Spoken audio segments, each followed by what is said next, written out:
Welcome back to 4 Geeks by Geeks, the place where geeks come to geek out. And as always, I'm Bozer. You guys, this is 3 geek out sessions in a row. Bro.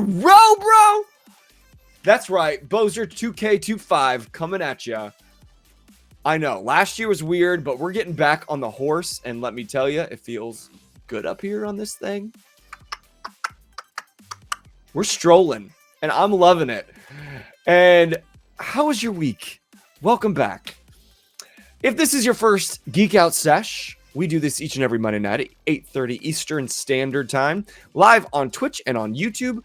You can always go back and watch it, or you can join us live here on the stream, join the chat, join the conversation, so that you can talk to amazing geek guests each and every week in the cosplay scene, in the gaming scene, in the author, artist, 3D printing, TTRPG scene, or like tonight's guest, in the online video school. What'd I say?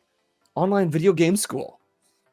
Okay, let's just reverse it. Pretend I didn't say any of that. I know how to stream. I'm good at this. I've been doing it for 6 years. Totally. But I've missed you. It's been a week. I hope you had a fantastic week. And while you're telling me how your week is, go ahead and use command QOTD. The question of the day is name a video game you are an expert at. Because maybe you could teach it in Miss Devyn's video game universe. I don't know. Let me think. For me, anybody that's a fan of the channel for a long time knows that I'm not an expert at anything. But I think I would have to go. The first game that I put like thousands of hours into was probably like Pokemon on Game Boy Gold and Silver. Like I knew all of, yep, I see you nodding on the sidelines. I put in all the hours. I knew all the glitches. I knew how to use that glitch to copy my Pokemon and just make an army of Miltanks. And I was living my best life. So if you need that taught at your school, Devyn, maybe we can talk after. But Witch Rising says, original Nintendo Duck Hunt. Witch Rising, I gotta know, are you cheating? Are you what I did when I was playing at my friend Jim's house and I just put the gun on the TV? Or were you the appropriate amount? Were you trailing? I don't think I ever got far enough in the game to actually know about the behind the scenes. Like, I'm sure there was more than that, right? It's more than just shooting a duck at a screen, right, Nintendo? I hope. But keep those answers coming, and then while you're typing things in the chat, use Miss Devyn and follow along on finding out how you could potentially teach at her video game universe, because she is seeking new video game teachers, and maybe you are the very person that she is needing. But if you really want the inside scoop, stick around, watch this through, because she's going to give you all the answers to the test. You're going to show up to the interview, and you're going to be able word for word say exactly the things she wants to hear, and hopefully they're even true. Because her students deserve the best, and they have the best with the leader and the founder of this video game universe. It's just me tonight. T is sick. Send him all the love. Go back to our Instagram or TikToks or wherever you want to send him with the love. Tell him to make him feel better, because he needs a little love right now. He really was sad to miss this one particularly because, spoiler alert, and I didn't tell Miss Devyn this before, he applied. And I wish that he was here to find out why you threw his application in the trash. But we're going to find out.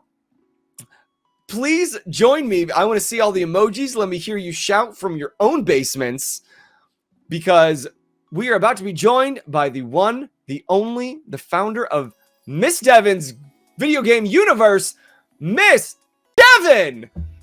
Hello. How's it going? Yay. How are you tonight, Miss Devyn? I'm just super excited to be here. Super excited to chat. You know, we did the behind the scenes chat. I'm excited to answer all the questions I know you have. So I'm super excited to be here. So many. Namely, Why would T make a terrible video game teacher? No, I'm kidding. I'm gonna tell you all the reasons now. It's even better I'm that like, he's not here. now I gotta go back and look and see which one was his. I haven't gone through all of them yet, so He said that's why that I'm still he accepting shared them. it a long time ago. He said he saw it on TikTok when he first went viral in that video. Oh, so here a while ago. I don't know. I'll have to go back and see. But I always tell people this because it's important to reapply. So if anyone watching has applied before, they should reapply. I have several teachers on my team who applied the first time and didn't make it, but then the second time or third time they did, because our catalog is always changing, the schedule is always changing, and we as people and teachers are always changing. So tell T, and I'll tell T, you should apply again if you didn't. Okay. Well, instead of your awesome job, he took some other extra job just to pay the bills, and now he's living his not best life because he didn't reapply. He should have just kept going. He should have just kept going. Never give up, right? Never give up. You just got to keep trying. It's like my mom when I first applied for a supermarket position, and she's like, "Have you heard anything?" I was 15 at the time. I was like, "No, I guess I didn't get it." She's like, "No, you have to go in and talk to them and check on it and reapply." And I was like, "Oh." So I did it, and then lo and behold, I got hired. You're like, oh, okay. I guess I'll go in. Moms have good advice. They do. They do. Well, Miss Devyn, before we answer all the questions that I am dying to ask that I have to bite my tongue on the pre-stream, first, the question is, name a video game you are an expert at.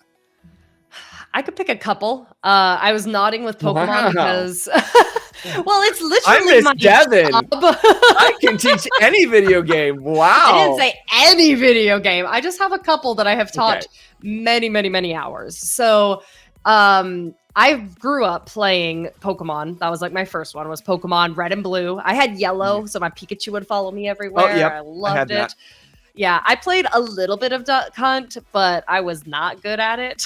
Even when I got close to the TV, it was not my zone. It's a graphic I think fault. It's not yours.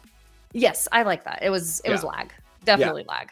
Come on, Nintendo.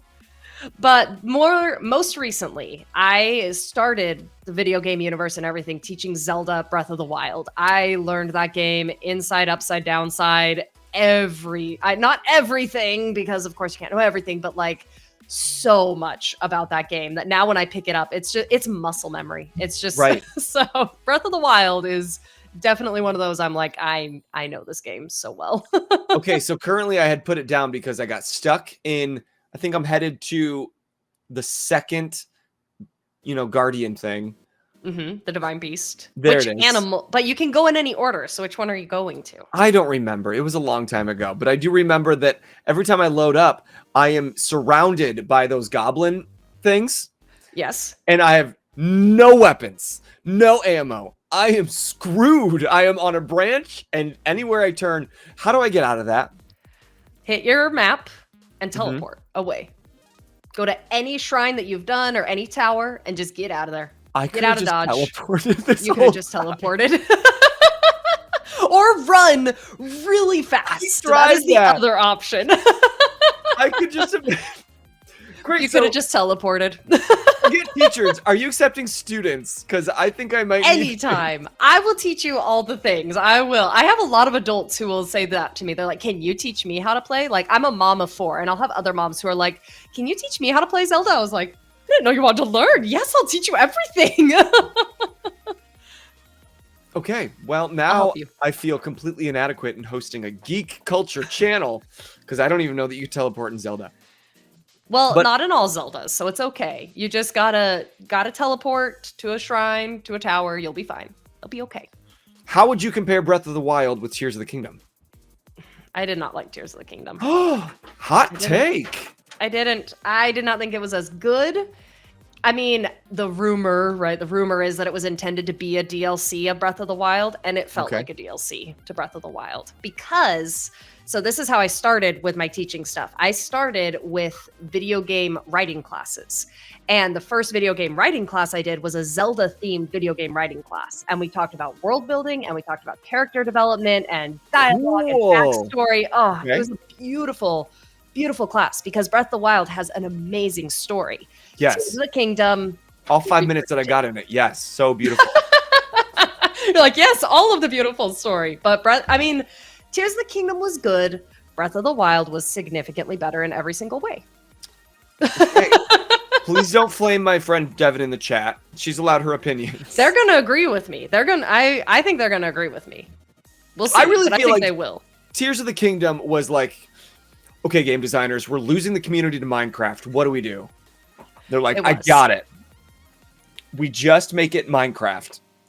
Okay. That works.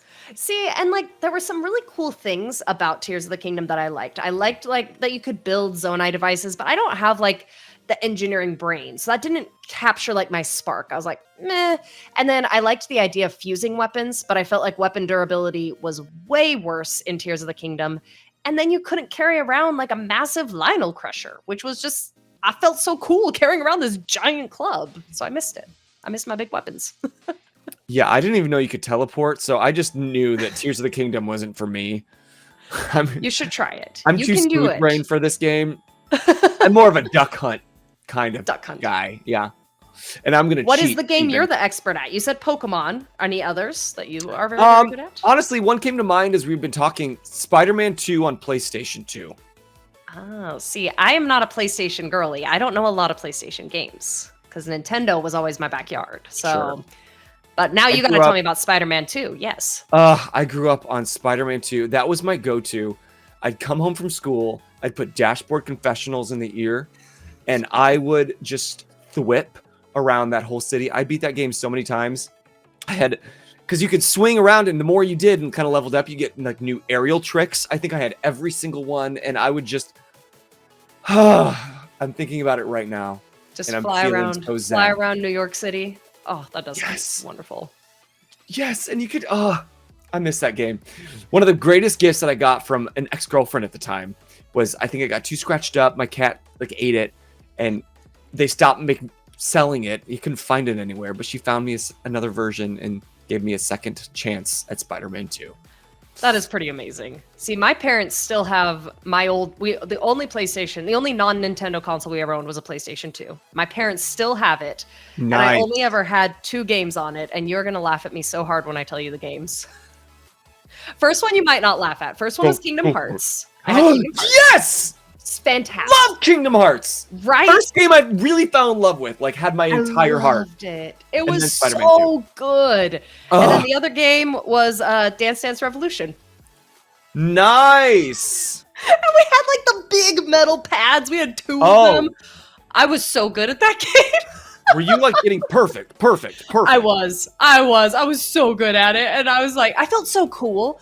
And then like years later, I was like, that wasn't cool, but I loved it. So who cares? And like I taught all my friends how to play. We were just down there, you know. There was this guy in high school, and he had the notoriety for being like really quiet and shy until you put him on DDR. Then he was amazing. Every button. I was like, I didn't even know this kid would dance, let alone get perfect. Personal best, unbeatable high scores. So no, I'm not laughing. I loved it. I'm applauding. Now I want to get an Oculus. Thank you. I want to get an Oculus just so I can play Beat Saber. Like, I don't care about anything else. I just want Beat Saber. And I play Fortnite. I play Fortnite Festival. I'm like, that's all I care about. I just want the rhythm games. Okay, but before we just like chat and be best buds for the next hour and a half, for anybody that's not familiar with you, Miss Devyn, tell us a little bit about who you are and what you do as a geek. Okay, so I'm Miss Devyn, and I own my company, Miss Devyn's Video Game Universe. And what we do is we host online video game social clubs for kids. And I've been doing this. I've been in the online education space since like 2018, but I started my company in like 2022, where I started really finding this place. Because like I said, I started with Zelda writing, and I was like, parents want writing. They want English skills. And then I had students who would ask me things. They're like, I'm surrounded by bokoblins and stuck in a tree. What do I do? And I'd be like, well, we're writing right now, so I can't really answer your question. And they're like, will you make a social club? Like, yeah, sure, fine. And so I made one, and then I made another and another. And kids and parents just flocked to them because it was giving these kids a community of gamers that they could make friends with, that were age appropriate, that were in a moderated space. And it's just exploded into this massive little world, not massive, but this little pocket of reality that we have. And it's amazing. I love it. So I have 6 teachers right now who teach for me because the demand grew and the games grew so much that I couldn't do it by myself. And so I now have 6 teachers who teach with me, and we teach everything from Pokemon to Fortnite. That is amazing. I love that it started, like, you didn't first have a dream of creating this. You were teaching something else and you saw a need and you're like, oh, I could fill that need. Yeah, and I've always loved video games like my whole life. And so Really? even when I was teaching classes, so I'm fluent in Spanish, I would do like Pokemon Spanish because I'm like, who wants to learn about fruits when you can learn about like Charmander and Pikachu? And so I had Pokemon Spanish classes and I had Zelda writing classes, and it just really evolved into these social clubs. But it's amazing to me that the feedback I get from parents is most often I hear it. They're like, my child feels more confident because they're playing video games in your classes. And it's because they have a community. They're accepted. And they're like, I'm not the weirdo. I'm not the weirdo playing DDR in their basement. Yes. Well, I feel like that is something that is completely undervalued. Like, anybody that knows me knows that I come from an arts background. And for so many, a majority of the rest of the world doesn't value what the arts bring, because it's not just the art in itself, which is beautiful and has worth and value. It's the expression and what that allows us to become in and of ourselves, and knowing that we're accepted and finding like-minded individuals. That is game-changing stuff. And there's such a level of vulnerability to it too, like especially with art, but with video games too, because the stigma's out there, right? Oh, gaming, you know, you're just gonna grow up and game your whole life in your dark basement and you'll never amount to anything. So violent. Yeah. Exactly. Yeah, it's violent. It's a waste of time. But for these kids to come in, a lot of kids will come in, and like I've had a kid in my Pokemon class and I was like, what's your favorite Pokemon? And they're like, oh, you've probably never heard of it. And I'm like, well, tell me who it is. And they're like, oh, it's this one. It's called, you know, like Baxcalibur. You probably don't know who it is because it's not Charizard. And I'm like, are you kidding me? I love Baxcalibur. And they're like, do you also know this other Pokemon? And do you know this Pokemon? And they just like are so excited because then the students are like, I love that Pokemon too, and we should trade and let's battle. It's amazing. Yes, that's a gift. Like that we preach it here on FGBG all the time, is when you geek out loud, you will find your tribe. But yes, for so many, especially children at that young, impressionable age, like they geeked out loud once and they got stomped on for it. And so they told themselves, I will never do that again, until they meet somebody like you who's paving a way. So thank you for that. This community owes you a debt. It's wild. Like I genuinely, like, I didn't see it at first. I was like, okay, I'll put up a social club. I doubt anyone will come. But now I'm like, oh my gosh, how did I not see this? Because I was the kid who was like, I didn't want to geek out loud too loud because I knew all the things about Pokemon, you know, so I just kind of just pushed it down. Like I liked it. And like there were even like people I knew in college who would like kind of roll their eyes at me like, oh, you still play video games? And I'm like, oh, not that much, just a little, you know, but it's so cool. It's so cool to have these little classes with these kids. I love them. So about how many students are you teaching at this point? Across everyone who teaches, we have almost 400 students a week. So they come every single week to the different classes. There's a couple of us. I knew it would be a lot, but for some reason, I didn't expect that many. Wow. It's so cool. And each of our classes is little. Like we have little classes of like 3 to 7 students, maybe up to like 10. I had a Zelda class at one point that had like 12, and that was like the biggest we ever did. So it's just all these little pockets of little friends gaming. And I say that I didn't expect that many, not because there's not the need and people wouldn't be excited, but because like I hadn't really heard about this until I stumbled upon your account.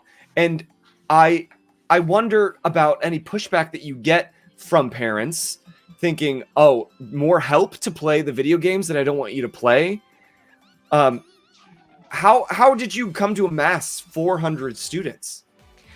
You know, it's wild. And even though, you know, you and I geek out loud, like you said, and loud and proud, it is amazing to me how little pushback I've gotten from parents. Most parents see it and they get it. Parents who get it, they get it. They're like, oh my gosh, yes, my child wants to tell me all about these Pokemon cards.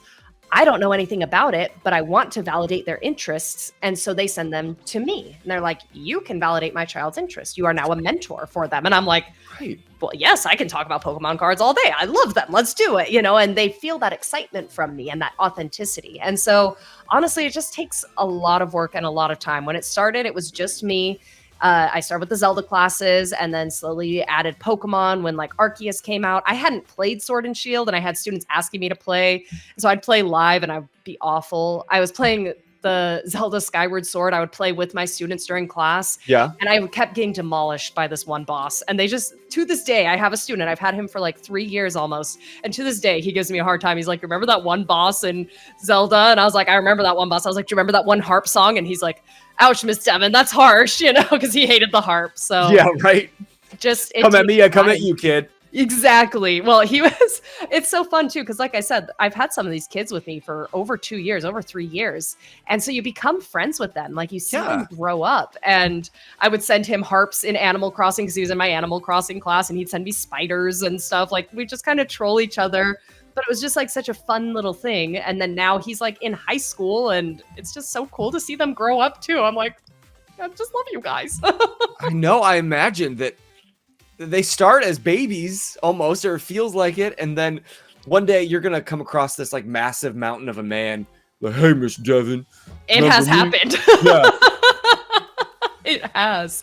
Yeah. But it's so fun. So yeah, the kids, I mean, the way we got to 400 is, I mean, my team is fantastic because they're all deep geeks like myself. That's like the first thing I look for. I never hire teachers because I'm like, I need someone who is deep in video games and then I can teach you how to teach.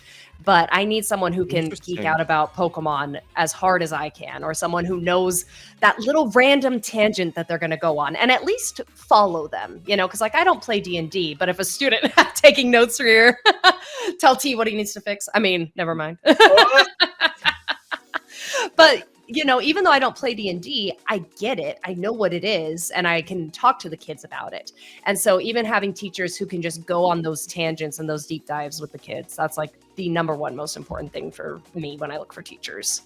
Which has got to be so much of a feeling of giving back to like your former self, like being that teacher that you wish you had, or that adult that you wish you had that could validate you.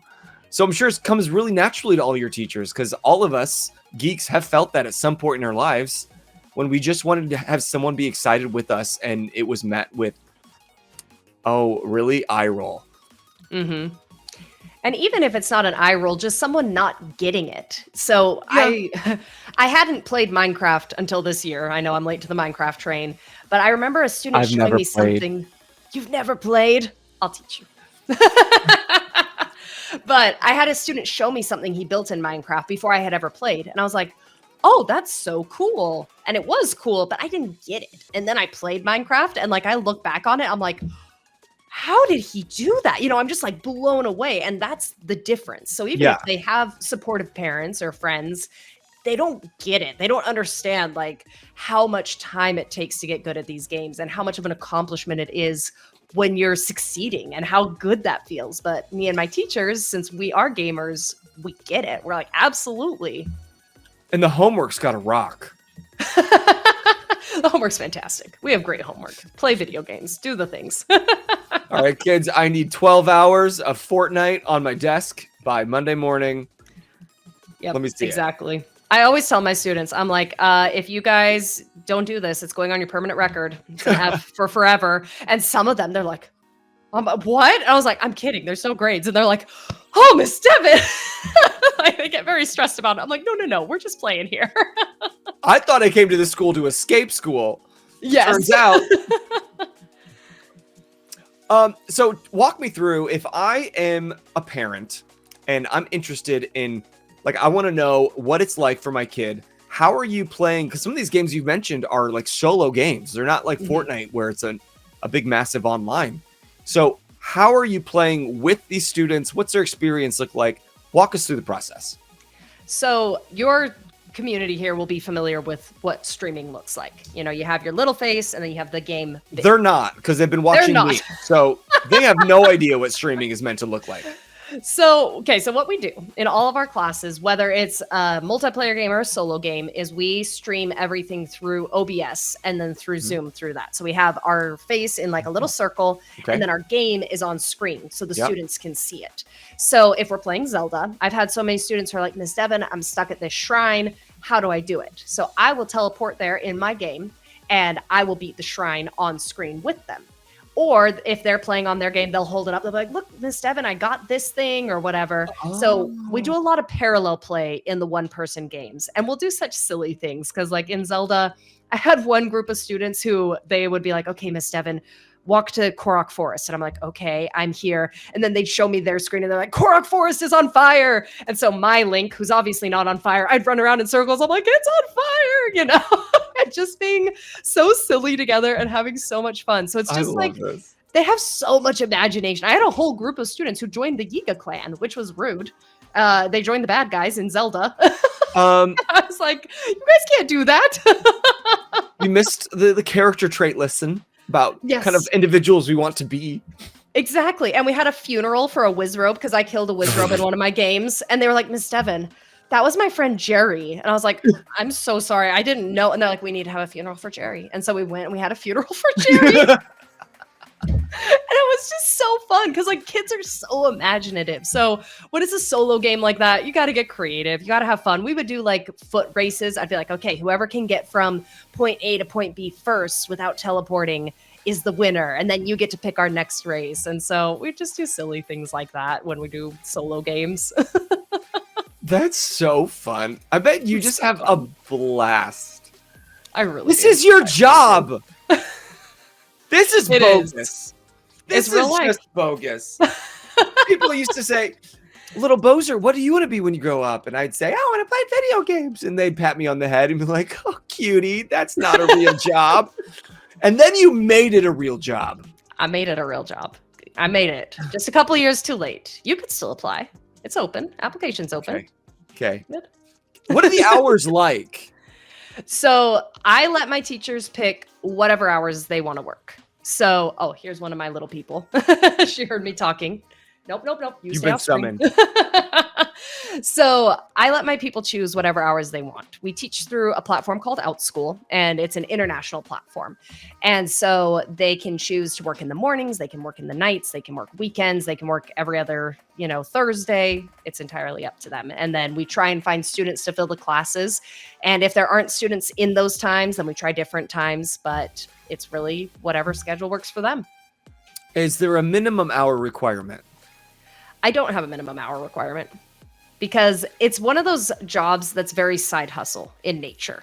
So it takes time to build it up. I'll have some teachers who start teaching with me and they're not able to get classes for a little while, but then it builds and they gain momentum and then they have a bunch of classes, but no minimums, no maximums, just whatever you want to do. Okay, so then I know that you're looking for geeks first. Yes. You can teach them how to teach. No minimum, no maximum hours. Mm-hmm. Can we talk compensation? We can talk compensation. I pay per student in class. So if you have more students in the class, you get paid more than if you have fewer students in the class. And it's a scale depending on a lot of things. Oh, thanks, Miss Jess. It's a scale depending on a lot of things like retention and how long you've been with me and things like that. So it's very variable, but it grows as you grow. Right now for my teachers who are starting for a 50-minute class, I'm starting them at 17 for a 50-minute class with 2 or 3 students, which is about 20 an hour. Right. I mean, that's some extra walking around money to play video games, which we're doing anyway. We're doing it anyway. Exactly. You're doing it anyway. And that's the hardest part about this job is you have to be good at connecting with kids through a screen. So you have to have that camera presence. You have to have the personality to be on screen. Well, and that is the hardest part. You're out. You're here running a podcast. You're out. I'm out. You're out. Can't do it. But yeah, it's really, and that's part of my application. Like the last question is a 90-second video just to get to know you, because that's the most important thing is like, if you can't hold my attention for 90 seconds in a video, how are you going to hold the attention of 10, 11-year-olds while you're all playing Zelda and Fortnite and everything like Right. that? Well, I raise you 90 seconds and I give you 90 minutes. This There is you my go. application. Was this all just a ploy to apply for the job? I see right through you. Busted. Gotcha. But, Tricked you into an but interview. brilliant. Very brilliant, Thank honestly. you. I do know how to I hustle. applaud. Thank you. I have some new time on my hands, so let's make some money and play some video games. Why not? Why not, right? Okay, what about system requirements? Somebody's like, okay, I'm really great with kids. I love video games. I'm a huge geek. But what kind of tools do I need to make sure that I can meet the requirements? So the biggest tool is a video capture card, which allows you to plug your Switch or your PS2 or whatever it is into your computer. So you got to have a video capture card. You got to have a good camera, good microphone. You have to have a computer that's not going to explode when you are trying to run Streamlabs and Zoom and Fortnite all at the same time. Well, now I'm actually out. There's a reason Now that you're we are out. streaming here on Talk Studio, a web-based streaming platform, and not OBS like a real Twitch streamer. Hey, So my poor little baby Mac can't handle it. So those are really the biggest requirements. Having strong internet, because everything's done through Zoom. You can't have your class, crash right in the middle and stuff. So Right. those are kind of the main requirements, but I don't have anything like super strict other than everyone does have to have the capture card because I require all my teachers to have their games on screen when they're teaching their classes. That's the only big one. Otherwise, how do you follow along? Exactly. And is this multiple kids? Like in a class, like you said, you had like 12 kids playing Zelda at once. They're all on Zoom in their own homes, playing on their own Switches. Mm-hmm. Wow. It can be a lot. And you get to the point. So when I had that class with like 12 Zelda students, I would have to go to each of them because they're all doing different things. And so one student would be like, Miss Devyn, I need help with this shrine. And then can you show me this? But the cool thing is then I can use students who know the game really well to be teachers for the newer kids. And so it creates this really amazing mentorship, Child labor, leadership moment. Child labor. That's definitely what it creates. I'm trying to make it like a nice little homey moment, like child labor. Did I just hear the interview? Was that it? Did I just mess it up? I love it. But it is really cool. It is so cool to see these kids because then I don't have to do everything. And I can be like, hey, ask, Tommy, who has 100 hours more than you, how to do it. And then Tommy's like, oh, I'll show you. And then I'm over here doing other things. So it's really cool. And that's the thing about community, right? Like we were talking about, it builds that community with everyone.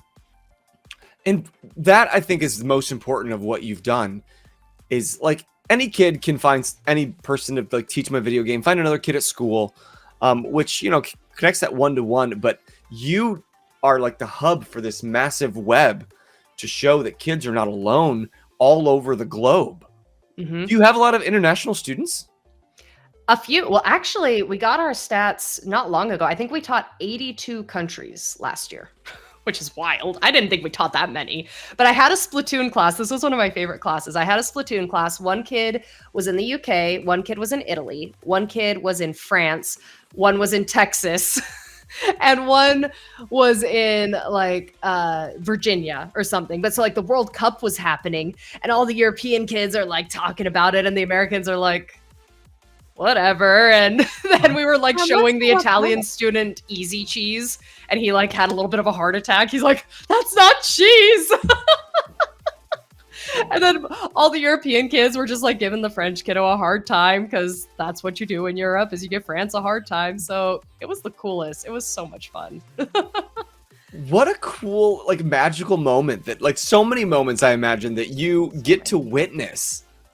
So many. It's just wild. And like you get these kids internationally, but even, you mentioned you might find another kid at school. A lot of these kids are homeschooled or neurodivergent or don't have lots of close friends who do game. And we as adults, we can find a Discord server, we can find Twitch, we can find community, but it is not safe for kids to just like walk into the internet. Please no. Please no.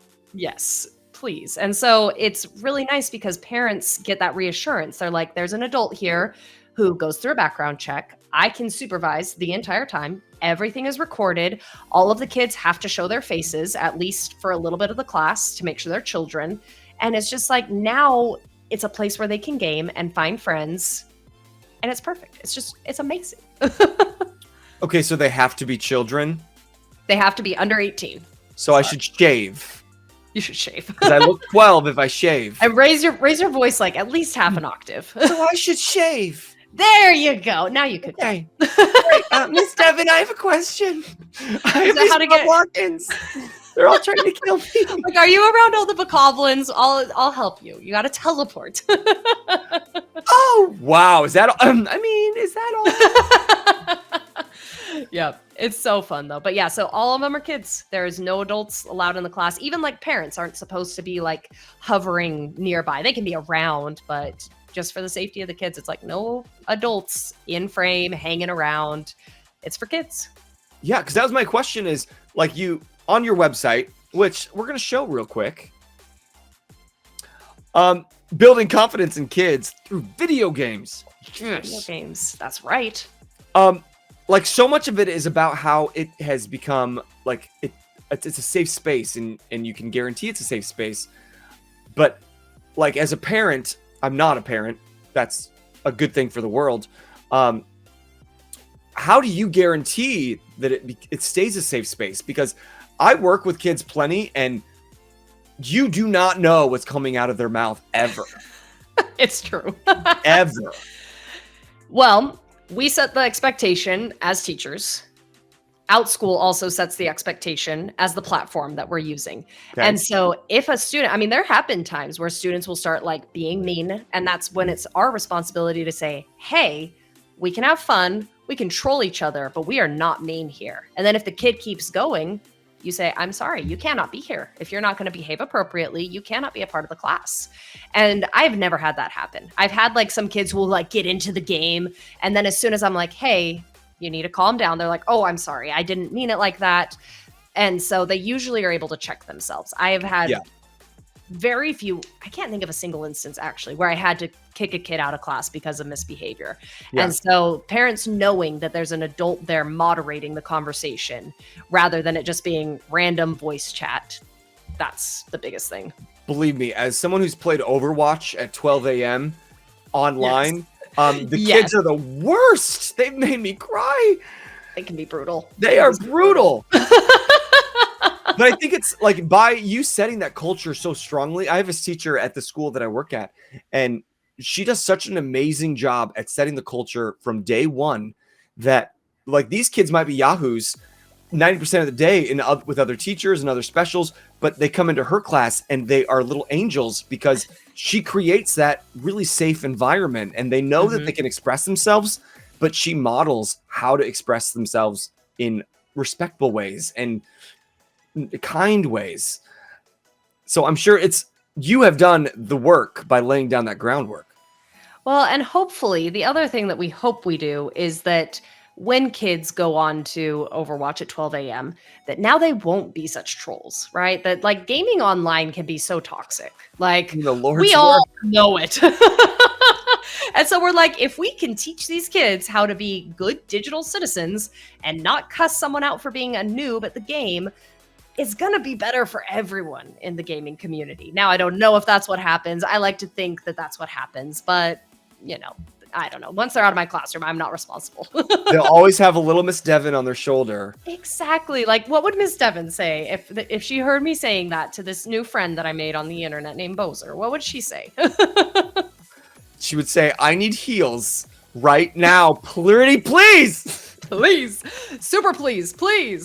And it's amazing because you mentioned earlier that a lot of people attribute violence and stuff to video games, but kids come to Fortnite. And if you scroll down a little bit, this is one of my favorite things I've ever read from a parent, but just talking about how playing Fortnite right here, we took this class because we love Fortnite, but didn't realize our child would be able to work on social, emotional, and communication skills while doing something he loves while playing Fortnite. Excuse me? And it really is the teachers, it's the community we build, it's all of it just working together. It's wild. Let's preach to the parent that's on the fence. That's like, really, video games? SEL in the same sentence? Are we serious? Talk to them. Tell them why they need to give video games a second chance. So I think first of all, if your kid is already a gamer, right? If your kid's not a gamer, then maybe this wouldn't work for them.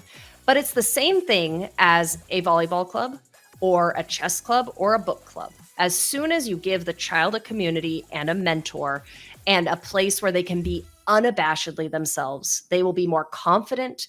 They will be more aware of their surroundings. They will just be a better person because they can be themselves without feeling ashamed.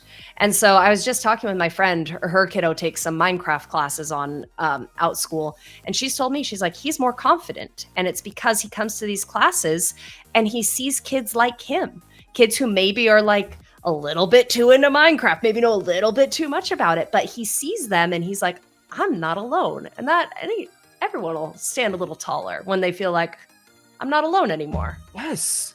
Like in anything in life, when you can find somebody that just appreciates you for you and doesn't ask you to be anything else and sees you right as you are right now and says, yes, I accept that. I love that. I adore that. That is one of the most powerful feelings on this planet. And then it just empowers you to go into this world and rock even harder than you ever had before because you're not hiding any part of yourself. Exactly. And like with social emotional learning and everything like that with Fortnite, it's like, oh, if you go over and you dance on, do the gritty on someone that you just killed, it's like you have that conversation. You say, hey, do you think that was a nice thing to do? And they're like, oh, maybe not. And it's like, well, how do you think that other person would feel? And they're like, oh, maybe I should consider how other people feel. Or if you're on your team and you take something and then you see the other kid get upset and the parent or the teacher points it out and says, hey, you made your friend feel sad because you took that thing that they wanted.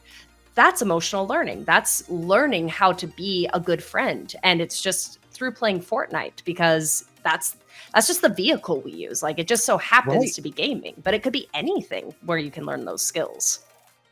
But just like I work in an arts integrated school, and the idea is you take something that the children already love, and then you can teach lessons through that and attach like math and science, history to something that they care about. And viewers are so much more willing to listen because you're learning through a lens that you're passionate about. Exactly. And it's amazing to me, too, that a lot of people don't realize that video games are really just mini life simulations. Like you think about Zelda, you learn about economy, you learn about like balancing a budget, you learn about the difference between buying ingredients that are raw and cooking them yourself versus buying things that are already cooked, like all of that money management skills. You learn about prioritizing tasks. You learn about like, there's just so many little things that happen in games that you don't even realize you're learning. And you get really good at math if you're playing Minecraft because everything stacks by 8s, which I still hate. Why couldn't they have done 5s or 10s? So I've gotten really good at doing my 8 times tables because I have to times everything by 8. But it's just amazing because it's just this little life simulation that the kids love and want to learn about. And so you just sneak in the little lessons as they're going along. When you start doing a class on Animal Crossing, and so I can learn about mortgages, let me know because I will I'll shave for that class. I did have Animal Crossing was a big one. I love Animal Crossing. I had a lot of Animal Crossing classes and we would talk about it. We would talk about how you've got to pay off your debts before you can buy all the fun things. And then I would just give them money to pay off their debts. So it was fine, Wow. Yeah, learn to fear chickens. Exactly, DSB. Yes. Yeah. Learn to fear chickens from Zelda. You just act as that like stimulus package that everybody needs. I had this class. It was one of my favorite classes. It was called Jingle Bells because the currency in Animal Crossing is bells. Yeah. And I would spend hours preparing for class and I would just lay out bags of bells all around the island and students would come and they would just take bells. And I would have like the ABD and they would deposit their bells. So they would leave with like 20 million bells. They were like, this is amazing. It was so fun. I miss that. COVID. The only thing that got me through COVID was Animal Crossing. Other people found like a useful hobby. I wasn't learning Animal Crossing in a community, so I was isolating myself and not taking care of my own property. Meanwhile, my Animal Crossing house was impeccable. Absolutely. No cockroaches to be found, right? None. Not a one. Not No a weeds. one. No weeds. Just don't look outside in my real yard because they all went there. Okay, but who's your favorite villager? Because if you were playing, you must have a favorite villager. Or actually, who's your least favorite villager? I have found people can identify their least favorite villager so much easier. Yeah, my least favorite would be that fox with the like bogus art on the boat. Oh, yes, Red. He's so pretentious. He is. Cousin. Falling for Listen, bills. I like that. I'm not your cousin, bro. I'm not your bro, friend. I'm not your friend, pal. Wow. Yeah, you're just like, take your boat and go away. Yeah, I had a whole, my students, we had a whole thing about Rocket, who was the dumbest Animal Crossing villager. It's a ape that's like dressed in this superhero outfit. I despise it for many reasons. But my students would do things with me. They'd be like, all right, Miss Devyn, if I win this game, you have to invite Rocket back to your island. And I'd be like, no, not Rocket. You know, and then they'd win the game and I'd have to bring Rocket back. And I'd be like angry. I'd put like Rocket in jail. And I'm like, how long do I have to keep Rocket? They're like, you have to keep Rocket for the next 6 months. 6 months. You know? They loved torturing me with Rocket. To this day, I will be in a different class. They're like, is Rocket still on your island? I was like, no, I got rid of her. And they're like, you have to bring her back. Rocket's the worst. You see, Jess gets it. It was only 3 months. It was only 3 months. Yeah, they would check on it and they would come back to class. And if Rocket wasn't there, they'd be like, where did Rocket go? It was a whole thing. And kids remember that stuff. They do. Yeah, DSP is our in-house wrestler geek. So he's all about it. Yeah, there was like a hamster that wears a lucha mask. I can't remember his name. But yeah, there's a hamster with a lucha mask. I'm impressed any of you took time to learn their names. Oh, I learned a lot. Who are you? Get out of here. And that was like one of the other fun things is with the games, you can get so creative. So I would have Animal Crossing classes because I had so many. And I would build a fashion runway. I had a fashion runway on my island. Ooh. And before kids would come, I would just scatter clothes. And I'd say, okay, 5-minute fashion. Pick stuff up, you have 5 minutes, and then they'd have to go behind the curtain and like put on the outfit, and the rest of us would like clap, and they'd have like a duck head and like a tuxedo and I don't know, like a hula skirt. That was so much fun. Cute. And we did Great British Baking Show. I'd be like, our secret ingredient, it was like British Baking Show with Iron Chef. I was like, you have to make something with apples. And then they would have to tell me the backstory. I was like, so where did you get this recipe? They're like, well, my great-grandmother was born in the old country. And she passed this down from generation to generation. Like, it was so much fun. It was the best. And we just had such a great time. And the kids loved it. It was great. I love those classes. They've died off now because Animal Crossing isn't updating. But I loved those classes so much. Oh, my gosh. Like, now I'm going to update my PC, not for the channel, just so that I can work for Miss Devyn. So you can do a Great British Baking Show Animal Crossing game. That honestly sounds like so much fun, and just like giving kids the opportunity to create these like they wouldn't, their core memories of gaming won't be putting Dashboard Confessional alone on their beanbag and swinging by themselves. It will be like these connections, real connections that they've made. Do you find that any of them like create friendships outside of the VGU? Absolutely. Yep. I have 2 students that have been in my Zelda class since I started it. So like 2.5 years ago. And they have met each other in person. One of them does like a cross-country trip every year to go see family. And he stopped in the state where the other kid was. They're like, you know, probably 300 miles apart. Right. Stopped in the state where the friend was. They hang out and they got to meet each other. And they chat all the time. Like after classes, they'll have like their own little Zoom chats where it's just the 2 of them. And it's really cool. And I think that's another thing that a lot of people who don't game don't realize is that an online friendship can be a real friendship, whether you meet in person or not, but it absolutely can. Some of my best friends I've never met in person, but I know them. Yeah. You know them. You know them. Through FGBG, I always say I'm not in this gig to make money. It's just to make friends. Yeah. So like every guest, now welcome. You're part of my best friends forever crew. I'm cool with that. I'm cool with that. Like so many people in the chat right now, I have never met, or I've met like once at a con, but it's when we meet, it's not awkward. We pick up exactly where we left off in the last chat. and we keep Exactly. up, and it's beautiful. And I love that online community has changed in that way, where Hmm. like when we were growing up, you meet somebody online, you have no idea who they are, and in Nope. so many ways that No is clue. still a real fear, and we have to use our frontal lobes when talking to people online.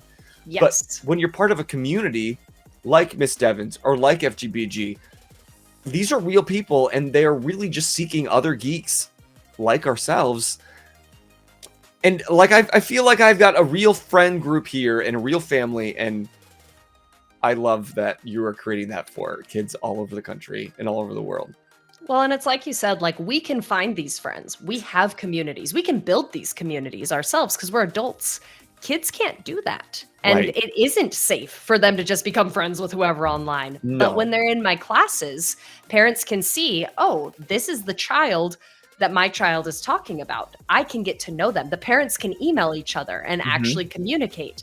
And so it gets rid of that scary internet stranger danger because they're not a stranger. They're in class every week together. They see each other. It's just like meeting a friend at soccer practice. Over time, you become friends. The parents connect. You guys have, a play date and hang out, and then you're best friends at each other's weddings one day. And it's the Honestly, exact same thing. it's a real possibility, and I can't wait until you get that letter, that invite.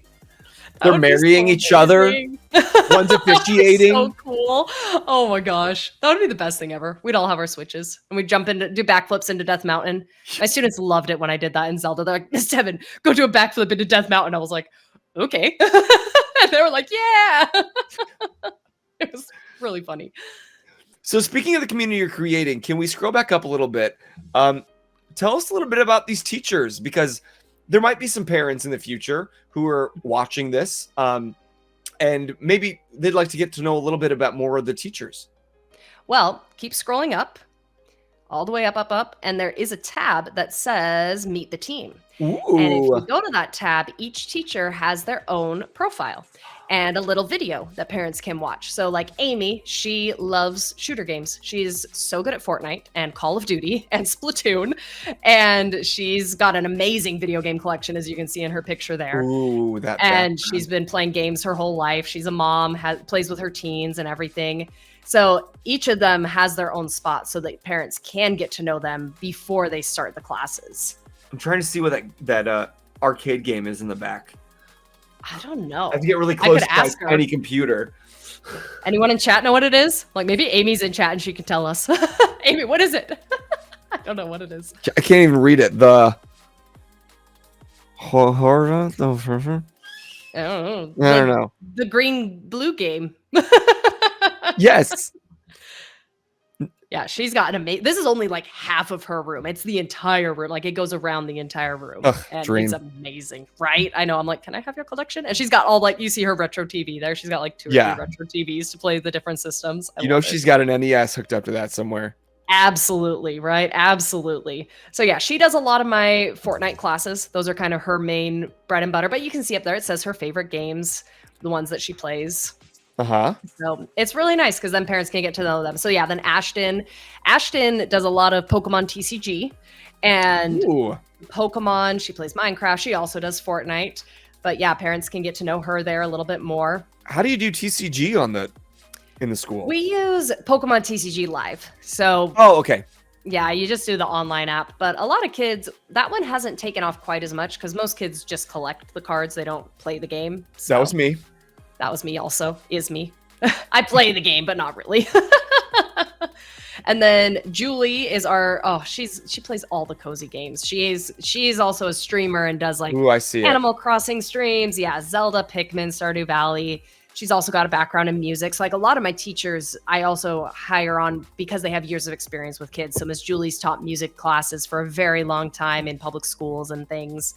But yeah, she has lots of fun games that she does. Miss Katie, she and I actually went to college together and she saw I was hiring gamers and she was like, yes, please. And I was like, yes, please. So she loves, her favorite is Destiny 2, but that one hasn't really ever taken off. I know. Really? Yes, I want I it to. loved that game. I was addicted. It's a good one. But yeah, she does lots of Pokemon is her bread and butter. She crochets too and has her degree in English and writing, so she likes to do writing classes. And then Marta does lots of Pokemon. You seeing the trends? Pokemon and Minecraft. Those are her Pokemon. big ones. She also does That's what art. kids are excited about right now. Yeah, this is a fun one. She has her and Ashton both teach a Fakemon class. So it's like create your own Pokemon art class. Oh, It's so fun. It's like this little sketch you can see on the side of Marta. This is how our classes look. So this gives you a good idea. But this is an Eevee dragon that she drew with her class. cool. And so she teaches them how to draw things. Or if they're like, I want to draw a Bulbasaur that's fire, she'll be like, well, why don't you change this piece of it and make it more like this because that gives it more fire. And then Mr. Reiser, he also has a background in music. He has a lot of digital music background and has made some music for video games, but he loves... I saw that. Like, what video games? Yeah, I can't remember which ones. He's done a couple, though. He's doing one... He was telling me he's doing this one thing right now where he's working with a team and they have to, like, make a video game within 9 days. And he's doing all the music for it, which is really wild. I'm like, I don't think I could make it in 9 years, you know? Right. But yeah, he does a lot of Fortnite classes also, Pokemon, Minecraft. Those are our big sellers, so I make sure all my teachers can play at least 2 of them, but most of them play all of them. Because if we go to this tab, by the way, if you use command Miss Devyn, or if you're watching back or listening back, the link will be in the description below. It'll take you to this page. This is the OutSchool page where you can actually get signed up for a class.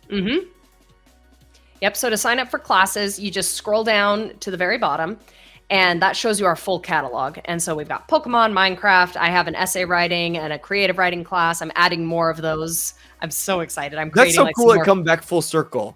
It this really was does. born out of that class so that you could then layer in that class into this. Exactly. I know. I just can't get away from it. I love it. So yeah, these are all of our classes. And then when you create an online or an OutSchool account, then when you click on it, it'll tell you the schedule. It'll tell you who's teaching it, what times, everything like that. So you can just, if you join, then you see it says join free view times. If you're logged in, it will show you the different times that are available. Okay. And it says like $23 weekly. Do you have to like lock in to like a year, or you can just do that once a week, or do it as often or as little as you want? Yep. I have a couple students who have been with me for forever, and they come every single week, just like clockwork. But then I have some students who only come during the summer for like 2 or 3 weeks, and then they leave for 2 or 3 weeks, then they come back for 2 or 3 weeks, and then they leave. I have some students who will only come or who will bounce around. I have one student who will come to like Animal Crossing 1 week, and then 3 weeks later will show up in Zelda, and then 2 weeks after that will show up in Pokemon. So it really is week by week that kids come. Most of them come and they stay for the long term, but there's no commitment or anything like that. And how did you like circle in on that? Did that change at the start? Like when you first were building this, did you think that you needed to build it a different way and then you landed on this, or has that how it's been always? This is how it's always been. And this is a very unique OutSchool piece. They have a lot of classes that are like this. So like Miss Jess in your chat over there, she has Mario art classes and Pokemon art classes. And it's the same thing that you can drop in for a week and then you can leave and then you can come back and leave. So this is very much the OutSchool model of you can drop in when you want and drop out when you want. There are some classes on OutSchool that you're supposed to stay in, like my writing class. That's like a 6-week class where you want to be there for the full 6 weeks to learn everything. So if you're building that, whatever you're writing. Exactly. But where these are social clubs, it's very much come and go as you please, find the places where you want to be, and find the teachers that you like, the friends that you like, that kind of an attitude.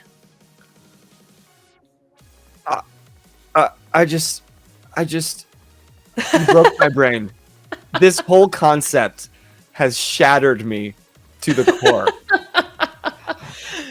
Yeah, it's so cool. Like it really is just, and I feel like it's something I've always wanted to do, but I never knew was real. You know, like I said, I started with writing and I started with all these other things, but I love this. I love it so much. I just love creating these classes for the kids.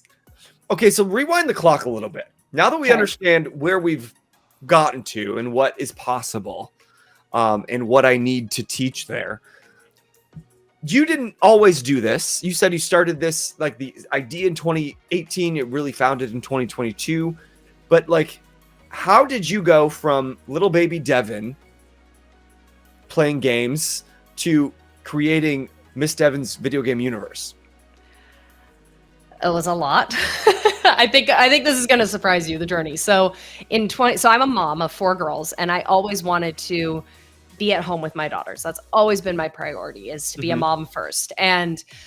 But I felt very restless as a mom, as a stay-at-home mom. And so I decided I wanted to work, found side hustle kind of situations. And what I stumbled upon was a company called VIP Kid, which was teaching English to kids in China at ridiculously early hours in the morning. I'm talking like 2 a.m. to 6 a.m. It was so early, but I loved it. I loved it so much. Like, these kids were amazing. I loved it. So I fell in love with online teaching. And then when I had my 4th daughter, I was like, well, she's not sleeping at night, so there's no way I'm going to be teaching at 4 o'clock in the morning.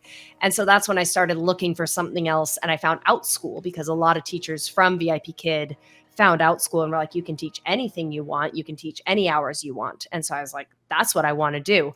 And I tried everything under the sun, because I was like, I just want to make this work. So I had like Oreo dipping classes. I had dinosaur dancing classes. I had like math. Hold on. You can just make up your own class on Outschool? You could have a class on podcasting on Outschool if you wanted to. Who would teach it? You. You can teach literally anything. All right, kids, here's what not to do.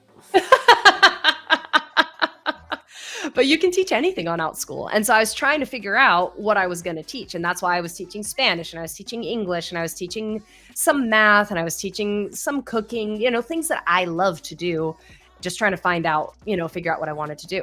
And then that's when the English became the Zelda English, which then became the social clubs. But I mean, I stumbled around for a long time before I found what I love and was able to build this company. So it takes a lot of time, a lot of persistence, a lot of grit to just keep showing up, even when you're like, I don't have any kids in my classes, and I'll try another class. I'll try another thing, another hour for my schedule. But yeah, it's been a really cool journey. I love it. It's great. It's got to feel, not that I would ever know what this is like, but it's got to feel like that time you hit the go live and you're solo streaming and you're just waiting for the chat to show up, and you're waiting and you're waiting. You're just waiting and waiting. Any day now, Chat's here.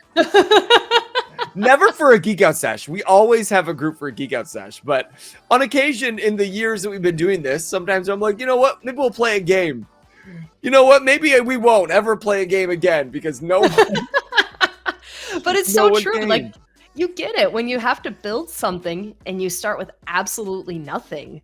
There's always those times where you're like, what am I thinking? Why am I doing this? Maybe I should get, do something else, do something more traditional. But the reason I didn't was because of my daughters. I was like, I don't want a 9-to-5. I don't want to put my kids in daycare. Like, motivation. That's what I really, really wanted to do. And I was like, I guess I'll just figure it out. So. Okay, so we know all the highlights, but let's talk about maybe the challenges that you've overcome, because I can't imagine starting this. It's not like you just put it on the internet and you had a line out the door of applications. Like, you had to grind and persist. Like, walk us through the parts that maybe you wouldn't put on the promotional video. What's been really difficult about starting the video game universe? Just for anybody that is looking and starting their own thing, maybe not their own video game universe, but we have so many people watching that are just needing the extra push to pursue that thing. And I feel it's only responsible to also highlight the challenges that they might potentially go through, because life is real and life is hard, and chasing the thing that you want doesn't just come easy. So what kind of things have you gone through creating this? There's been a lot of things. I mean, the first thing I think anyone who's trying to build something goes through is your own self-confidence of like, can I actually do this? Like, who am I to be the person who can do this? And so I think imposter syndrome is so real, especially when it's something that like you're building that you love so much. and Yeah. non-traditional, because Yeah. like I built a video game universe, and like that was a joke. Like when I was like I need a company name, I was like, oh, I'll make a video game universe. I was like, ha ha ha, and then I was like, oh, I've kind of accidentally actually done that. And so that's how my name came about. But I think Yeah.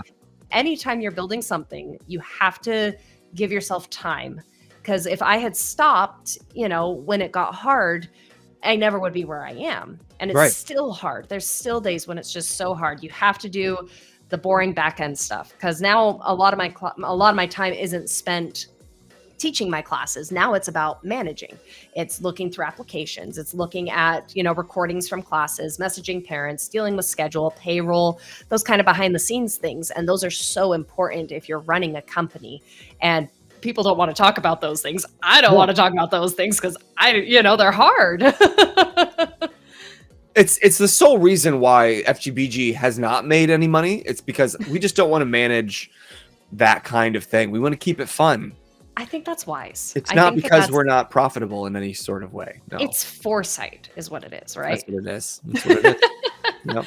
Yep. But yeah, there's so many different little things that pop up, and like lots of sleepless nights when you're just worried, like, am I doing what's right for my team? Am I doing what's right for my students? Am I doing what's right for me, for my company, for my family? Like there's a serious amount of pressure when you run a company, because when it's just you doing something, it's like, if you don't show up tomorrow, what's the worst that happens? Right. You didn't show up and it's fine. But as soon as you have other people who are depending on you, whether they're Yes. clients or employees or contractors or whatever, all of a sudden it's not just you. It's like, oh, there's other people who need me and expect me to be able to be there. And it changes it.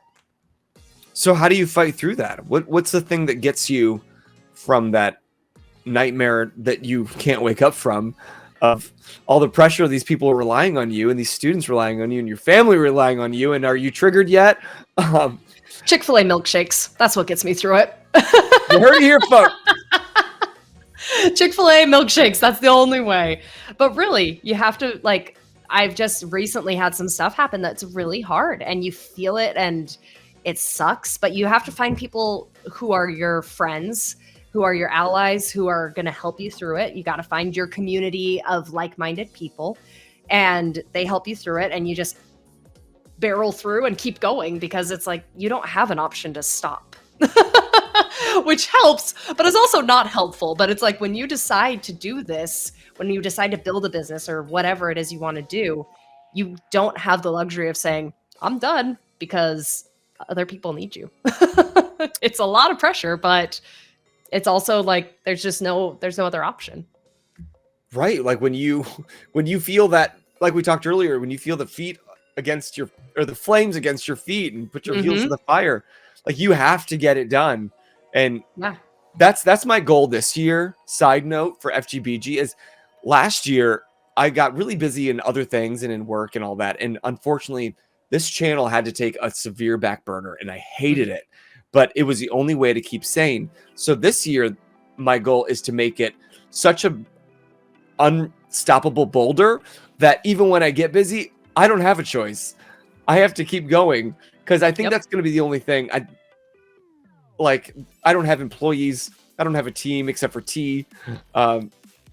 And we just do it for fun. And that's been like our great excuse almost. Like, because this is just for fun, it's okay if we don't show up.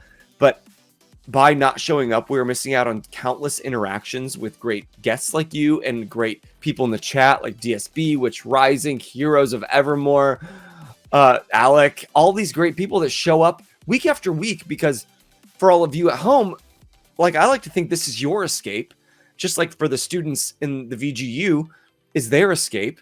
And we have more people counting on us than just ourselves. And I think that's important, because like we stressed at the beginning of the episode, how important that escape is in that community that you're building. It is. So And this has been a like you great said, reminder. it's easy to be like, oh, I don't have to show up because it doesn't matter. But it does. What you're doing here matters. You keep joking like, oh, I'm not good at this, but what you're building here, this community, it matters. It matters to the people here. It matters to you. It matters to me. It matters to a lot of people. And you just have to keep on showing up and just keep on doing it. Even when it gets so hard, it's just like, well, today I'm going to do it, and I'm just going to do it because even though it's hard. And then some days you'll do it and you're like, oh, I did it today and it was easy, and that's great. But that's the only way to keep moving forward, because momentum, like you said, like a boulder, like you really have to build that momentum in anything, whether it's the video game universe or, the Geek Out podcast or anything. So can I hit you with 2 questions from the chat? One Yes. serious and one silly. Okay. First, I'm gonna hit you with a serious one. Okay. What is your main flavor of milkshake at Chick-fil-A? Oh, no question. Peppermint at Christmas. Oh my gosh. I wait for the day it drops. There's a Chick-fil-A 30 minutes from me. The day it dropped, I drove 30 minutes and got one. And then I went back like 3 days later. I'm not even joking. I drove went back 30 minutes later. I know. I got home. I'm like, I need another one. It's empty. Empty. Gotta go back. Yeah, peppermint 100%, and then peach in the summer. Those are my favorites. I love and I'm a just peach. and I'm just sad when they're not around. Like, I'm so sad right now. I'm just like, Yeah, But this peppermint. is about to tank because of Chick-fil-A's lack of milkshakes. Yeah, they need to get on that. It needs to be peppermint year round and peach year round. But those are my favorites. So here's the silly question. Okay. Working on creating a third-person Lollipolly LPG, tips or should crowdfunding be implemented? I don't know if I'm the person to ask that one to. Have you ever run into that? Like, have you ever run into the need for like a GoFundMe or crowdfunding, or like when you thought about the pay structure for your teachers? I know OutSchool probably already has a pay structure kind of baked in, but is that something that you thought about? So I haven't done anything with crowdfunding before. I've never needed to because our overhead is very small. It's, my office. Right. So I've never had to like stock a warehouse kind of thing. So we've never had to do any sort of crowdfunding or fundraising or anything like that. And then the way that I've built my pay structure is basically like a percentage for my teachers. So OutSchool takes their percent, the teachers take their percent from what OutSchool pays me, and then I take my percent. And so I've never had to do any sort of like investor seeking or anything like that. That is something that I am looking into for a different venture that hopefully will be happening sometime soon. But I don't know anything about crowdsourcing. I know I did the Brandon Sanderson Kickstarter and it made me so happy because I love Brandon Sanderson books, but that's about it.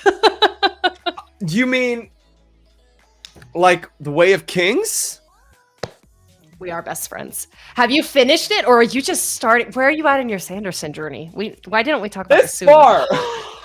Oh, is this your first Sanderson book, Bozer? This is baby's first Sanderson. Oh, yes! I'm only on page Oh my 146 Oh my gosh. of Bozer. 1001. Oh, enjoy every moment of it. Oh, you're gonna love it. It is perfect. It is perfect. Oh my gosh, I'm so excited for you. I mean, I'm I will so tell excited you, for you right now.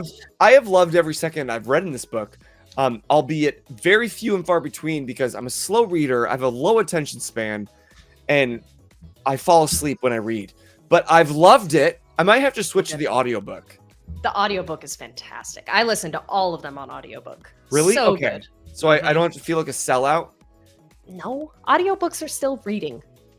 They are still reading, and I will Are still die on reading. that hill. They are still reading. You are My still life getting coach the today information. session just told me the same thing. So But you've got to, okay, when you get through Way of Kings, and as you're going, just take me on this journey. I'm not even joking. On Instagram, on wherever, send me messages and be like, Devyn, this just happened, because I love nothing more than going with people on their first journey through Brandon Sanderson. Like, I love Brandon Sanderson. okay. You're seeing my got other geek side come out, and that's fine. Okay, so we're gonna have a Sanderson Geek Out Sesh and whatever this other side venture that you're not talking about when that comes to Can't talk about it fruition. yet. Can't talk about it yet. But I will. That is your third Geek Out session. You're gonna be a reoccurring guest here. I can already tell. I'm cool with that. I like that. I'm cool with that. Guys, she doesn't hate us yet. Yes, we haven't scared her Well, away. Bozer told me at the beginning that he's, theater kid at heart. And I am also theater kid at heart. So we already knew this was going to work. We knew this would happen. Exactly. We knew this would happen. Exactly. Also, side note from a question from the chat: do teachers need to buy their own games, or are they provided? So All my teachers buy their own games, but they're 1099 employees, which if you Google such things, business things are tax write-offs. So you could, not that I'm an accountant, theoretically buy a new video game and have it as a tax write-off if you worked for me. Do I have to teach that video game to get the write-off? That's a question you should ask an accountant. Or are all video games free now? Have you seen that episode of Schitt's Creek when he's like, the write-off people? We send it to the write-off people. Like, that's all I always think of that. Write it off. They write it off. They write what off? I don't know. Not my job to know. Yeah, but to answer the question, all of my teachers are independent contractors so that they can, because you teach your own classes in your own way. And so it's very like, I don't give you a curriculum for the classes. You teach them how you want to, and you choose which ones you teach. So if a game came out and someone was like, oh, I don't really want to buy the game, then I would never put that game on your schedule. But a lot of teachers are like, yeah, I want this game already. I was going to buy it. I may as well teach classes on it. So yes, my teachers all buy their own games. So then I assume if you put a game on my schedule and maybe I just purchased the game, but I haven't played it a lot or haven't beat it, like that's probably a prerequisite, because like in order for you to teleport all over Hyrule, you have to first like know where those things are and gotten to that place, right? Depends on the game. So when Pokemon Scarlet and Violet came out, I spent my entire weekend secluded in my room and just played Scarlet and Violet. My husband took care of all 4 girls, and he'd come in and I'd be like in there. I'm like, I swear I'm working. He's like, I know, you're good. I'm like, okay. And I just keep playing because I wanted to get to the point where like I could trade Pokemon with my students. But then there are some games like Minecraft. I am not very good at Minecraft, and my students know that, and it's okay. But I'm knowledgeable enough to be like, okay, this is how to play the game. These are the mechanics. This is what we're doing. Every time I build a house in Minecraft, I have this one student. She will come do my roof because she knows I am incompetent with roofs. As soon as I start building a roof, she goes, Miss Devyn, what are you doing? I said, I'm building a roof. And she said, that's why you have me get down.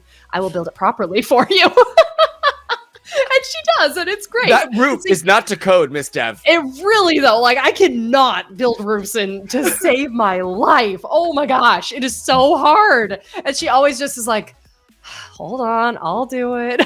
But so it's cool because you don't have to be like an expert at it. The game is just that starting point, and you have to be expert enough to like know how to guide the conversation and help the kids at least a little bit. But like Matt said, the student becomes the teacher. The students teach me so much stuff all the time. Like the students know Fortnite way better than I do, but I know the basics of Fortnite. I know how to do a match. I know how to make it private. I know some of the mini games. So it's okay to not be an expert at the game, but you need to be knowledgeable, which is also why I hire gamers. Because if I gave you a game you've never played before, chances are you'd be able to figure it out, you know, because you've played lots of games before and you kind of get the point. Yeah. I'm glad you have that much faith in me. I do. I'm gonna assign you a Minecraft class and just go. You can do it. God, it's like calculus on day 1. Gosh. My favorite though is with Fortnite. Students will be like, I want to be on Miss Devyn's team. And I was like, you can be, but this is going to be, you make sure Miss Devyn doesn't die. I was like, I'm not helping you. You know that, right? They're like, that's okay. And like, they're so nice about it. They're like, Miss Devyn, you should use this gun instead of this one because it's better. And I was like, I had no idea. And so I love giving them those chances to show their expertise. They're like, Miss Devyn, let me show you this. And I genuinely don't know. And they know that. And they're so excited because they're like, I know this and Devyn doesn't. And it's so cool. I can show her and teach her. Ugh. I love it. I'm just like drooling thinking about your life. It just sounds like cute moment after cute moment after cute moment. And this is your job. This is your life. It's my job. My favorite thing was I had one student who was giving me a hard time because I hadn't played Minecraft at this point. Sure. And he was like, Miss Devyn, he was trying to roast me. He was like 12 or something. And I love that kid. I've taught him for a long time. He's like, Miss Devyn, you're not even a pro gamer. And I was like, wait. I was like, what is a pro gamer? And he's like, you know what I mean. And he was like, I was like, no. What is a professional? And he's like, you know, like people who are good at gaming. I was like, no, a professional is someone who gets paid to do something. I'm getting paid to play these games. I am a pro gamer. Roast. And he was like, Yeah, but I could still take you out in Fortnite. I was like, oh, absolutely. You would destroy me. And for the rest of us, we just wear pro gamer merch. There you go. Say me Obi forever. Oh, wrong shoulder. Everything's like mirrored, so I'm always like, "Hey, Devyn." Yeah, I don't know which way. Chat's over here. Maybe it's not. Maybe it's. No, it's. I don't know. Yeah, you're right. You're right. But yeah, it's so fun. Like the kids are so good. And that's the best part is really the students. Like they're just so fun. And I've had parents reach out to me. I've done one-on-one sessions with students. I had this one kid who came to class and it was just me and him. And he said, Miss Devyn, all my friends play Zelda and I've never played Zelda. And they were making fun of me because I don't know how to play Zelda. Will you teach me how to play Zelda? And so I taught him, I taught him how to teleport. I taught him the lore. I showed him all the things. And now, he's played all the games and he's so good at it. But he's like, I was talking to my friends and, this and this. And then he would do something awesome. And I was like, you've got to tell your friends you did that, because that was really cool. And then he'd go to his friends. They thought it was so cool I had done that. So again, it's just about confidence, and games are just our vehicle to do that. Because it never feels good when the thing that like your friends are doing, a thing that you actually like from experience, you're bad at. Video games. I love video games. I am not very good at them, and it never feels good. But what a gift you are giving to children all over the world of this gift of confidence through the platform of gaming. And I am so grateful that you exist. Thank you. That's really nice. Seriously, I'm going to put that in a review on Outside. Just go over there. I'm a 36-year-old man, and I'm grateful for Miss Devyn. You can't say that. Remember, you're going to join the Zelda class. Remember? I'm totally not a 36-year-old man. I don't have a beard, and I have a high voice. And I think Miss Devyn is great. There we go. That's the review we need. There we go. There you go. Put that on there. I know that we're nearing the end of our stream, and I absolutely hate that. I do, with every fiber of my being. So I'm going back through my list of any of questions that we missed, and one question that I want to make sure that we hit, because you stress it so importantly in especially like the teacher bios, is meeting the needs of neurodivergent children. Mm-hmm. Talk to the parent that thinks, okay, yeah, maybe it'd be great for kids, but I'm not sure about my very special kid. What could you do to make sure that you meet them where they're at? I get a lot of messages like that from parents. They'll say, my child is on the spectrum, or my child has ADHD, or a combination, or, anything along those lines. And it's just that we meet them where they're at. I am always amazed. Parents will ask, they're like, are your classes neurodivergent friendly? Like, neurodivergent friendly. I'm like, about 80% of our class is neurodivergent. You go into a room of gamers and you're going to get a broad spectrum of neurotypical, neurodivergent. Like, it's just such a big community.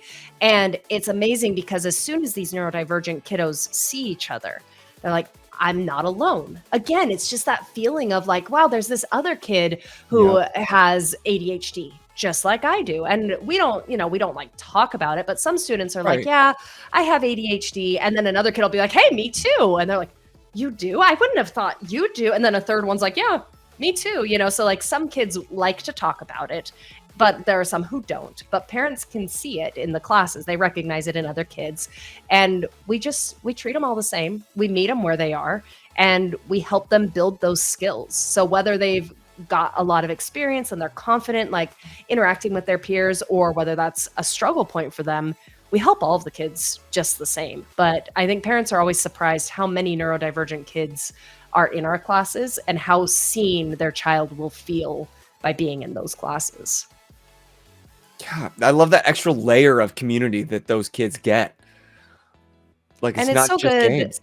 And it's so good for, the neurotypical kids to also see it, to say like, oh, this child is different from me, and not even anything, like not neurodivergent, but ethnicities, religion, anything, for them to just see different people. But it's like the game is what brings us all together. That's the thing that we all have in common. It's like, it doesn't matter we can all be friends because we all love this game so much and we all want to be here and talk about it. Yes. Yes. Say it again for the people in the back. Yeah. If more people played games, there'd be world peace. All I'm saying is the summer of Pokemon Go was the closest we have ever gotten to world peace. I was just telling my husband that last night. I never felt safer going out in public in a crowd. Right? At midnight in a park. Like, right, with a whole bunch of random strangers. But you knew you were fine. You knew you were totally fine. I loved that summer.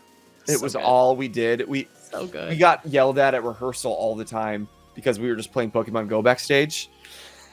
And you know it's bad when the director's like, I don't care if there's a yellow mouse in here. And we all get excited because there'd be a Pikachu that we hadn't seen yet. Did you see one? Where did you see it? There's a Pikachu here. Really? And then we You go all out to take the park turns using across the street. incense. Yep. Okay, Ricky, you haven't used one in a while. Quit banking on ours. No, Exactly. but you're so right.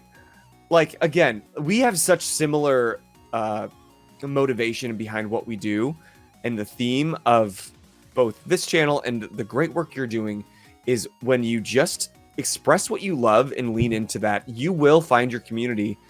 And finding a community is maybe one of the most important things you will ever do in this life. Mhm. Because you find your own self-value, you recognize your own self-value.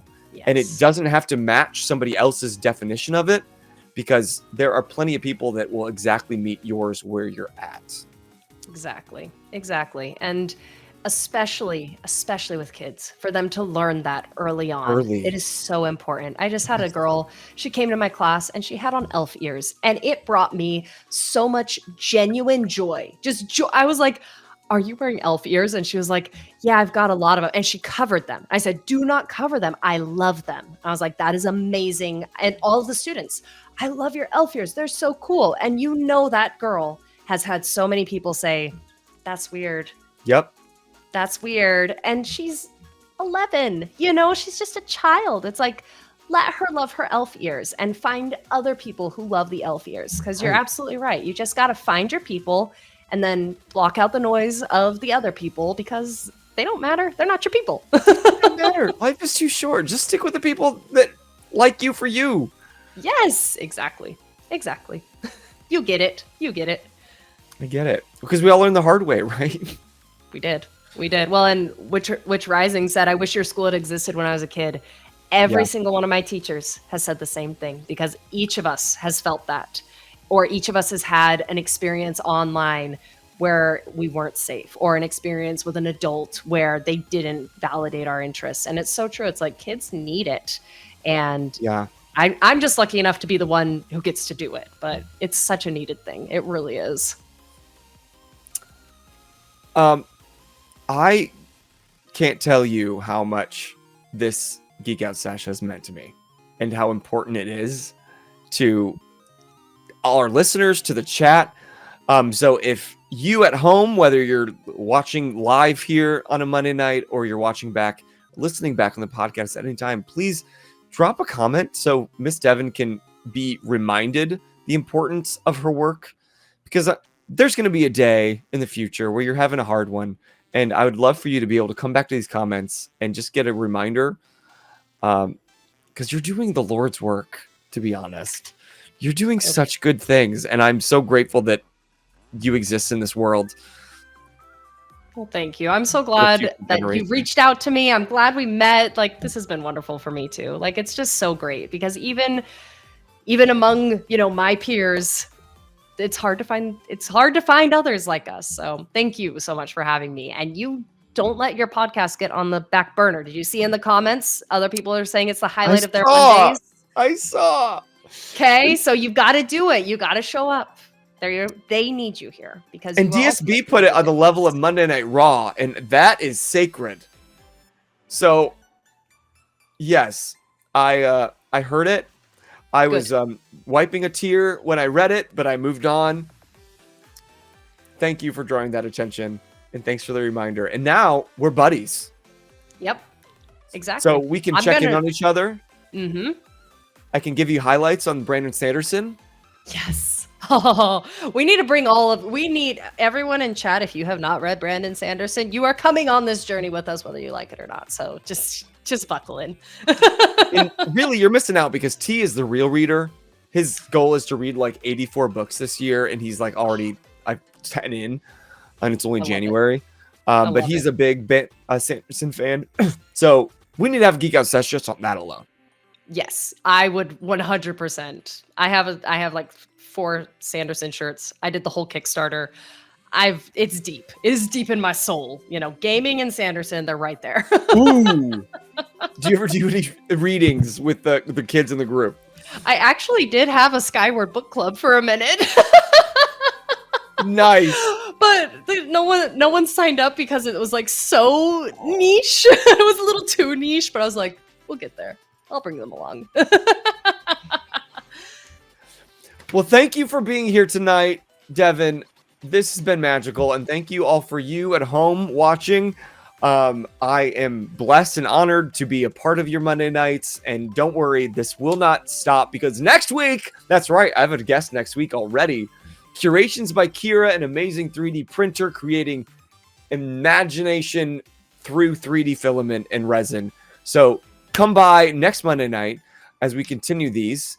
And if you haven't already, go click the link below or use command Miss Devyn. Maybe apply to be a video game teacher with the video game universe because she needs some more and she needs people just like you, gamers, geeks, enthusiasts. She's waiting. But until next time, I am Bozer. And I am Miss Devyn. And you just keep geeking out. Geeking out. I forgot what I had to say. There it is. We even practiced. Keep geeking out, everyone.